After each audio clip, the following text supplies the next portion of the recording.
Business Plan Basics, prepared for and presented at the 2019 Square One Entrepreneurship Training Program.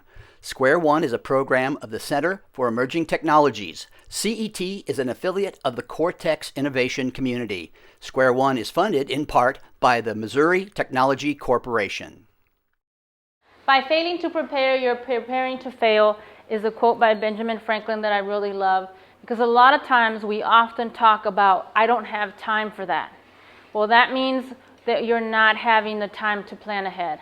A perfect example, I was telling Mark, I just got a car that has a remote start on it, but I didn't I didn't think about starting the remote until I was getting ready to walk outside. So there was no point in having that ability for my car to start early and get warmed up, because I didn't even think about it until it was time for me to go outside, and by then it was too late. So that happens a lot with our businesses. I think especially in the beginning, depending on what stage you are, do you feel like you're constantly waiting to get to the next step? And by then it could be too late for some things, right? So it's really important to have a plan that you can work from. And so why do businesses succeed?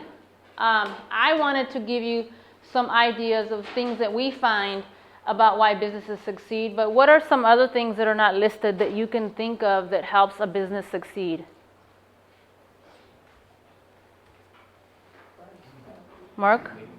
Networking and drive. You've got to find the right people to create opportunities. Correct. So the ones I've listed up here are price, quality, convenience, service, superior marketing, hard work, and I would definitely add, especially in today's very social media minded environment, that networking and working really hard at what you're doing. What else? Are existing customers needed? Yes.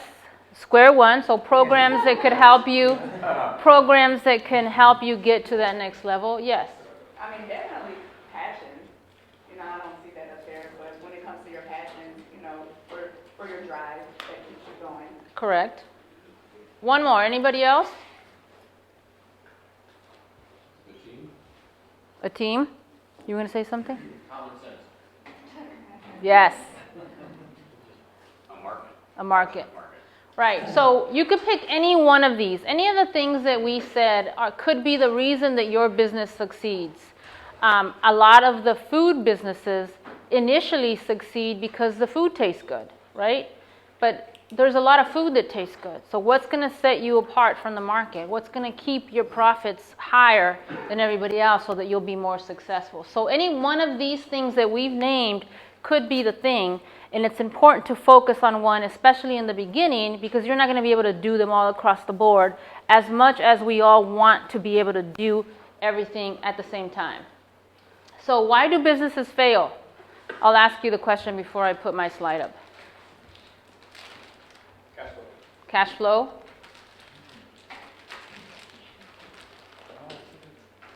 I mean, I would argue that some of the same reasons why they're successful, they could also cause them to fail, or the opposite of that, right?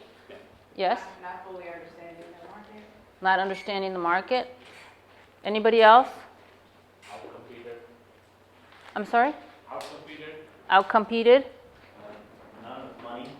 Not enough money. Yeah, that cash flow is a big deal. So some of the reasons that businesses fail, according to Michael Ames from Small Business Management, start with lack of experience, right? Perfect example, like I said, with the food. We have a restaurant. My husband has a restaurant, and he's always cooked at home, and that's usually how food entrepreneurs start. Someone's always complimenting you on the pie or the salad that you make, and so all of a sudden you think that having a recipe that's exceptional is enough to get you going in business. So lack of experience could be an issue. Also insufficient capital. Several of you mentioned that. Money. A poor location. When you talk about a brick and mortar, it's not just, let me just set up outside. You really need to think about the things for your specific business that are going to make a difference. A business that requires traffic, like a manicurist or maybe a massage place, would have different needs than, let's say, a tax service or a landscaping business. So the location could be an issue. Also, poor inventory management. I'm going to apologize up front that I always refer back to the food entrepreneurs, but since I have a restaurant, I feel like that's something I can really speak to. A lot of times when we started the restaurant, we didn't really account for the losses, for either the food that we didn't manage right, that was cooked improperly, or maybe the guests returned it, or that we just cooked too much. So that goes back to your inventory as well. If you're not planning ahead or really sure, especially with the seasons, your inventory could be an issue. Overinvestment in fixed assets. I find a lot of the fixed asset investment where this is a problem is in having a shiny new office, right? One of my friends has a staffing company. I don't think he'd been in business more than 6 months before he rented 2 offices and totally decked them out in furniture. Because to him, that shiny new office meant he had made it as an entrepreneur, without really thinking that that upfront expense did not make sense for him in the long run at that time. He soon found out that it was not a good decision. Poor credit arrangement management, right? So having lines of credit or using your credit in the right way. A lot of times I find that entrepreneurs tell me, well, I don't want to be in debt, or I don't need the money right now. But the reality is that when you don't need the money is the easiest time to get the money, because by the time you need it, it could be too late, or it's harder, or things have already started to happen that are bad for the business that will be reflected in your income statements and balance sheets. So then there'll be further repercussions there. And then personal use of funds. I'm sure in this group it doesn't happen, but some entrepreneurs that I work with have had a hard time separating their personal income from the business income. So, I mean, as you can imagine, that brings along a lot of different problems, especially when you're talking to see and really consider, how realistic and invested are you in the business when you can't even tell which was your money and which is the business money, which then makes it difficult to get a loan or go after some kind of grants if you're trying to do a nonprofit. And then unexpected growth. So this one, I'm trying to think of a perfect example that I know of, but even like with the fattened calf, they have done a really good job of growing and scaling at the appropriate level. When the foundry opened up their applications to apply, does everybody know where the foundry will be? Here locally, it's going to be like a hub with the restaurant, food court type of deal, and then stores around it. So they put this big RFP out saying, hey, we want to have all these new and different type of food restaurants in the foundry. Please come and apply. So of course, everybody wanted to be in there. But when I talked to the fattened calf about it, they said, you know what, we're not ready for that. We plan to have a family pretty soon, and really the thought of having to commit to a location and to be there 24/7, and then we don't know what the growth will be like. Where are we going to get employees from, especially when we're trying to really work with the youth? So I was very impressed that they had thought all that through and didn't just jump to what everyone else thought was a lost opportunity. And also, that we've talked about as well, the other advantage of that is that means that you're not now constantly begging for capital, and you don't live or die based on whether or not an investor says yes or no, because you're able to do so much more organically. Right, yeah, It's a smart move.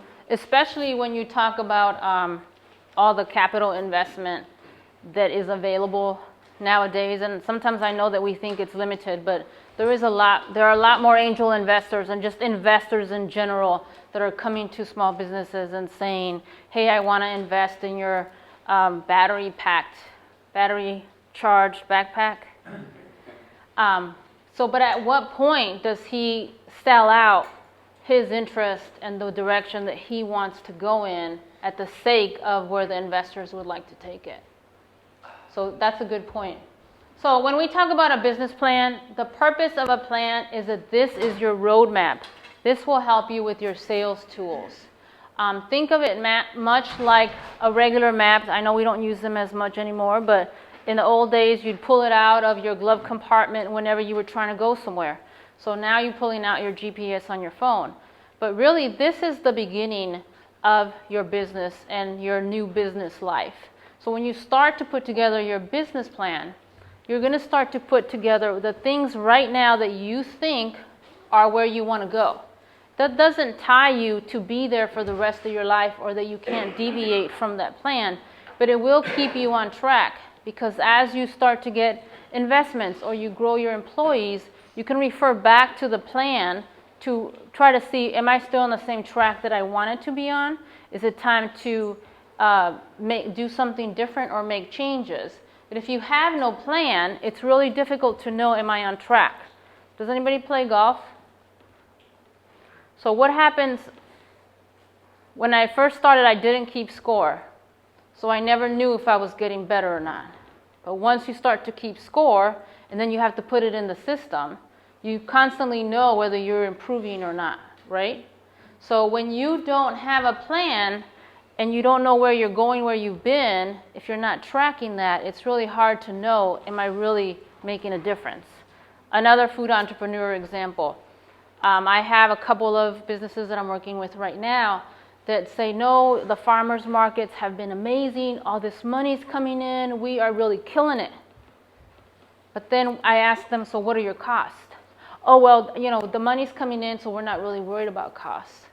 Well, you have to think about the fact that if you're increasing your sales, you're obviously selling more, so that's going to affect your costs, your operational costs. And so it's really important for you to use this business plan, like I said, as a roadmap and as a way for you to keep track of where you're going and where you want to go. So the parts of the business plan, I'm going to go into in a minute, but basically a business plan is a written document. Like I said, it doesn't mean that once you write it, it's a one end all be all, but it does give you some idea, and especially anybody that's working with you. So if I'm a banker, I'm going to ask you for your business plan because I need to understand what you're trying to do. I need to trust what you're trying to do. The same thing, even if you ask for help, maybe from Ricky and Mark. It's great that you have the idea in your head, but if they can actually look at something that you've put together, it gives them a better idea of your vision for your business. Because I know Mark is very innovative, and he's going to have a vision for your business that might not match yours. So it's really important that that plan is a written statement that you could start off. And also talk about expected needs and results. As if you have a business, you don't want to sell 10 widgets for the rest of your life. You want to have a plan for how you're going to manufacture a couple 100,000 or a couple million. What will that look like? What are your plans as far as a facility? What about where you're going to be able to sell? So again, I've kind of told you a couple of different reasons why you need one, but the bottom line, it's a clear picture of what your venture is, where you're projected to go, and how the entrepreneur proposes it will get there. So it's really important that the plan also tests some of the viabilities of your business, right? So you want to have thought through, when I need an investment, am I going to go to a bank? Am I going to go to a venture capitalist? What are the options that are out there for your business? So the business plan, has anybody started on it yet? So you've actually started to write out stuff? All right, and what was your favorite part of the business plan? I guess the marketing part, talking about like how we're going to go to market. So that strategy. That's Okay. my favorite part. Who else? What about what was the most difficult part or the challenging part? Now, understanding what my forecast is going to be, since it's a fairly unique niche product, and really understanding how it can fit into the market and where it's going to go. Right. From a growth standpoint, trying to make those projections as an engineer that likes real answers. Right. It's hard to make those estimates and feel good about it. Yeah, and that's another reason why the projections are so important, because you have this great idea, but is it really going to sell? This is also a time to validate, is my business model even something that's going to make sense in the long term? And there are so many resources for you guys at the library and with other business service organizations that could help you with some of those projections. But I totally understand, especially if you like data, that it makes sense for you to go through the projections. But So the business plan is basically going to answer what's your business and what's its niche or role is in the marketplace. And all these things, like I said, are so important because you know what you want for your business. But when you ask for help, for funding, that person doesn't always know where you're trying to go specifically. I could have two food entrepreneurs in the same room and their business plan would look totally different. Because one of them might want to continue to focus on catering at the farmers markets, while another one wants to have a brick and mortar where they would be able to sell and eventually franchise. And even a third one might be thinking about, how do I bottle what I have and sell it at Whole Foods or at Schnucks? So it's so important to have the plan, especially when you can start to investigate and look at who are going to be your customers. Why are they going to buy from you? How will you operate the business? For us at the restaurant in the beginning, we just thought, we get a building, we make the food, people are going to come in, we open that first day, and we forgot about a credit card processor. It's like, oh my gosh, that's the most important part, right? How am I going to get the money from the people, especially when so few people have cash anymore? And I do run into a couple of food businesses and restaurants that still to this day only take cash. But imagine how limited their pipeline of customers is and their sales are because they didn't think it through. Other people in the food entrepreneurship space didn't think it through, so the first guy that walked in with the clover pad or something else, it made sense to them. I have one entrepreneur in Edwardsville who, again, the same thing happened. They were really excited about the food and the ambiance, but they didn't think about credit. So when someone walked in their doors offering them this cool machine for free, they just accepted it. Well, you look at the fine print and they're paying, I think, like 27% on each transaction. Plus they have to have the little computer for 5 years. They're committed to in a contract. And so it's like you have to really think through these things and go through the whole process of selling as part of your business plan projections. And then the financials and the expected expenses. Again, key part of your business. Like I said, I run into a lot of entrepreneurs that are always telling me, oh, it's too hard, it's going to take too long, by then I could be progressing in my business. I say just take it one section at a time, one day at a time, but get started because your goals need to be realistic. You need to be really working under the appropriate assumptions and not that we get carried away, but in a sense we do because it's our business and we want to succeed, and why wouldn't they want this magnificent product that I have? But it's really important that you've actually thought it all through and be realistic. So again, a plan is a reflection of its creator. Like I said, I could have 2-3 food entrepreneurs talking to me at the same time, and their plan for their business will be totally different. So it makes sense that yours is different than others as well. And then the primary benefit of preparing it is to really understand that your business idea works, but this could be the way to test that it won't work, right? As you're doing your research, as you're doing the projections, and you start to see that you're not going to make the money or the income as you thought that you would, does it give you pause to reevaluate what you're trying to do? And then the value for me specifically in business plans I've done has been the process of creating it, because all of a sudden you're asking yourself these very deep questions that maybe you hadn't thought about before.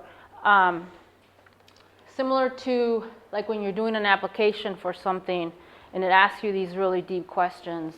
The process of having to answer those and really putting your words together and your mind to it help you understand or get a deeper understanding. I'm working on a grant for something right now, and it's really helping me to understand the organization's original founders and what their intent was for it by reading through what they had done in the past and answering these questions about why it's an important organization, what has it accomplished in the last couple of years, who even cares whether the organization exists or not in the next couple of years.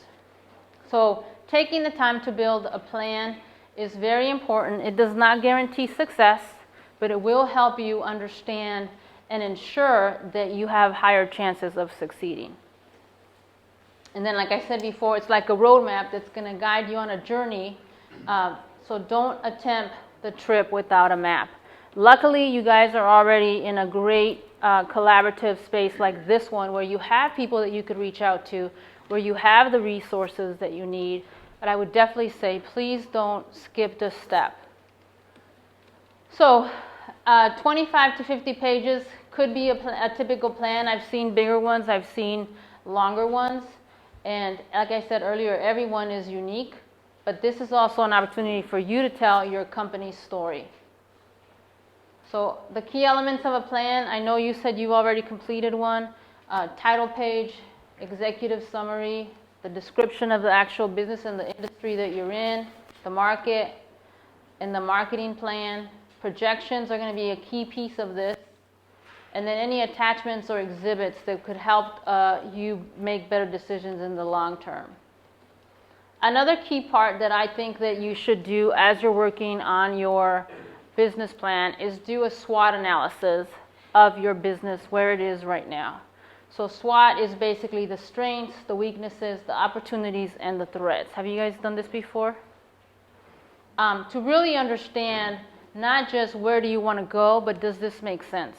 What are the strengths that I and my team are bringing to this? What are the weaknesses? But also, where do the opportunities lie? So I'm going to be emailing you guys out a SWOT analysis just in case you all needed it. And I also wanted to share with you the Co-Starters Model Canvas. I'm sure that many of you have seen the Business Model Canvas in the past. I know it's a tool that Christy totally loves. This one is slightly different from Co-Starters, but it kind of takes the same things into consideration to help you, again, put that business plan together. Has anybody done this? Did you guys say yes already? The business model?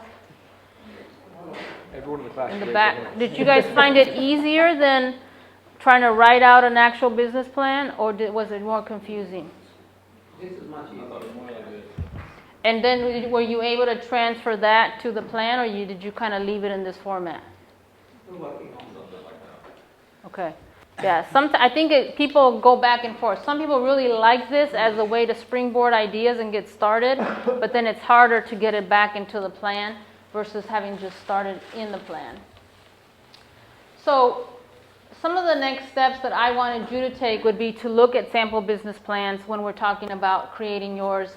I'm sure that you all have access to some through Ricky and Mark, but bplans.com is one organization online that has a ton of different business plans for almost every single industry possible. Fill out the business model canvas. I'm going to make sure that I send that to Ricky as well to share it with you so that you could try that as a way to get started. And then complete your initial SWOT assessment. And then we'd love to see what you're working on. So at the Balsa Foundation, we have an initiative called Idea Support. So if you have an idea for a business, you could submit it through the website. We'll have a couple of people review it and give you feedback on it. So this would be a great way for you to get feedback on what you're working on outside of the access that you have here through Ricky and Mark. And then we also have an entrepreneur roadmap on the website. And in fact, since we're talking about Balsa, we have one of our founders here, Tom Cohen, who actually is one of the original founders of the Balsa Foundation 5 years ago. Yes. So thank you, Tom. I get to thank him in public. Please utilize and spread the word about Idea Support. Speech. Right? Yes. So before I started this class, I came across the Balsa Foundation and I saw that website. So this is separate from you guys getting on clients, right? This is just feedback essentially on this. Yeah, so the Balsa Foundation has 3 pillars. One is idea support. So you just submit your idea and we'll have a group of reviewers look at it and give you feedback. Then the second one is the entrepreneur roadmap. You're ready to start your business, but you have no idea where to start, whether it's with registering with the state or getting an EIN number or maybe accessing the business support services. Then the third step is an actual grant application. So we give out 10 $1,000 grants twice a year. And we also include a learning series in that, which is a 10-part session similar to this, where we would meet with you for 10 weeks and bring different people to speak with you, to talk to you about the different parts of the business plan, and then those people would donate the minimum would be an hour of their time after the session to meet with you and talk about, what you've gone through. And actually, we have a past BALSA grant finalist here who actually went through the BALSA learning series just earlier this year, right? Yeah. Did that answer your question? Yes, it is. All right, so I wanted to sneak in professionalism in business just because I've been doing a lot of pitch judging, and you would think that we know better when we show up, but I'm not seeing that common sense. So I wanted to just share it. So professionalism in business, because first impressions count, and they establish respect for authority and yourself. So even though I have controversy around some of these that I'm listing for you, appropriate attire. My controversy is that I should be able to wear whatever I want, whenever I want. However, there are certain situations when what you wear will either help or hinder your situation. Whether we like it or not, whether we agree with it or not, it's a fact of life. So my suggestion would be, if you're going to pitch your business, please don't show up in sweats. Please don't show up in jeans. Dress up to represent your business, whatever that means. If you're a construction company, I may not expect you to show up in a suit. Definitely not in a tuxedo. So represent your business the best way that you can every chance you get. Unfortunately, at the pitching that I judged the other day, I was just very frustrated that the people had amazing ideas, but my judgy self could not get past the fact that they weren't representing their business right. That if they came, or it seemed to me like they didn't care enough about their business to show up in tennis shoes, that maybe they weren't going to care enough about the business to make it succeed. Again, that's just my perspective. I just would encourage you to please wear the proper attire, whatever that is. Have strong communication skills. During these pitch competitions, I also felt that if they were mumbling or that they didn't seem as confident in their own business, how could they expect me to have confidence in the business? Several of the presenters didn't even get up to present. They sat and stayed at the table with me as they pitched their business. So, like I said, I feel like these are common sense things not to do. I just want to remind you about them. And then calm under stress. I'm sure that very rarely will you have like a heated discussion in maybe a pitch competition, but once you start your business, you have to make sure that you stay calm with employees, with other coworkers. How are you going to best represent your business, especially when now this is your business? This is not someone that you're working for, that it doesn't matter what you do because you are the face of the business. So I just wanted to throw these out there because I think that they are very important. And then the other thing that I was going to take advantage of today's session and give you all a sneak peek of an anthology that I'm a part of. So I'm really excited because I got to write a section on it. And when I received my quote-unquote assignment for what they wanted me to write about, I was really surprised because they asked me to write about networking, which I always feel like anytime I go to a networking event, I spend the first 10 minutes hiding behind the registration table until I get my confidence going, right? So I just wanted to share some of these things with you, especially when you're a small business. Networking is so important, and it can also be so overwhelming. So at events, I'd say introduce yourself to others in the room and think about who could make a good connection for them. So it's not always about what can you do for me, but think of it more as how can I help somebody? How can I walk in a room and think, oh, I should introduce you to this person? How am I adding value? And then invite them to an upcoming event or a workshop.